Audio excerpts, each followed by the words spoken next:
everybody, I am happy to meet you in the presence of our Lord. I am now going to say the story, Daniel and the Lion's Den. Daniel 6:27. God rescues and He saves. He performs signs and wonders. In the third year of the reign of King Jehoiakim, Jerusalem was attacked and defeated by King Nebuchadnezzar of Babylon. The Babylonians carried off cups and holy vessels from the holy temple. They began using them in their own idol worship.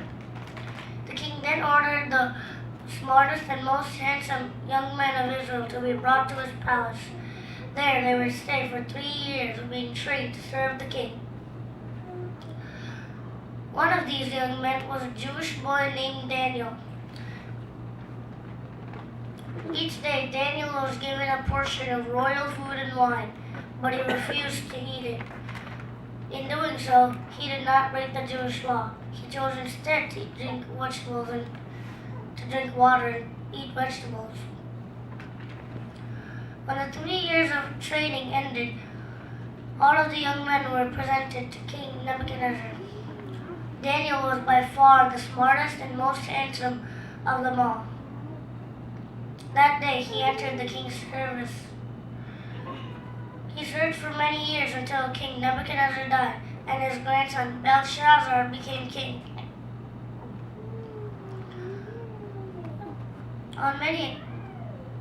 The Lord gave Daniel the gift of interpreting dreams. On many occasions, Daniel was able to interpret the king's dream, and he soon became well known as a very wise man of God. One night, Belshazzar gave a great party. 1,000 guests were there.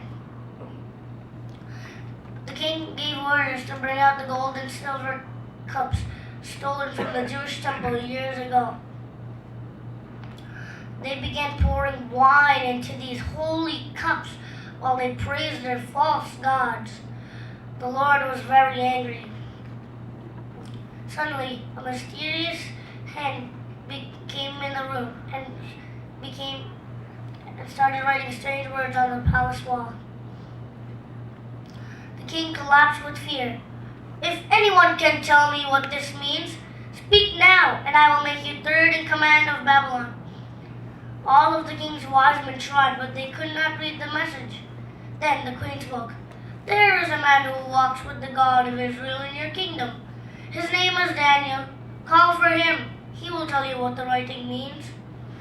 So Daniel was brought before the king. "Can you read this? Tell me." "Yes, O king. God has given me the ability to read it. It says, 'You have not honored the living God, but mocked him.'" Daniel was made third in command of Babylon. But that night, Belshazzar, king of Babylon, was killed, and Darius the Mede took over the kingdom. Darius then handpicked 120 princes to rule his new kingdom. Then he selected 3 presidents to oversee the princes. Of these 3, Daniel became the most important. The other presidents and governors were jealous that Daniel had been honored in this way, so they plotted against him. They went to the king as a group and said, "O King Darius, all of us have agreed that you should make a new law this day, a law that will unite the kingdom. The new law would make it a crime for anyone to pray to any god or man but you, O king, for the next 30 days. And if anyone shall break the new law, they will be thrown into the lion's den." So King Darius agreed, and it was put into writing. When Daniel heard about this new law, he went upstairs to his room, got down on his knees, and prayed, just as he had done before. When the princes and governors found Daniel praying, they went to the king and said, "Daniel's broken your new law, king. He must be punished. Throw him to the lions."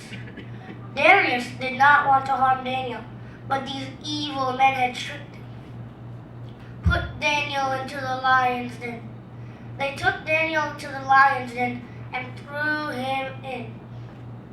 Then King Darius spoke to Daniel.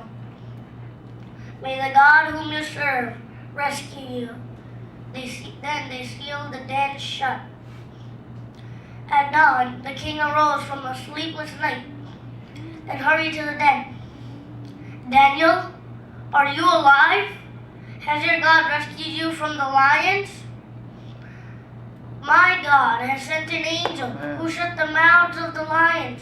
They have not hurt me, nor have I done any wrong to you, O king. Pull him up. Then, at the king's command, those men who had falsely accused Daniel were thrown into the den of lions. Amen. King Darius then sent a letter throughout the kingdom, which read, all of the people of the kingdom must fear and respect the God of Daniel, for he is the living God, which rescued and saved Daniel from the lions. Daniel loved the Lord and faithfully served him. Thank you for listening.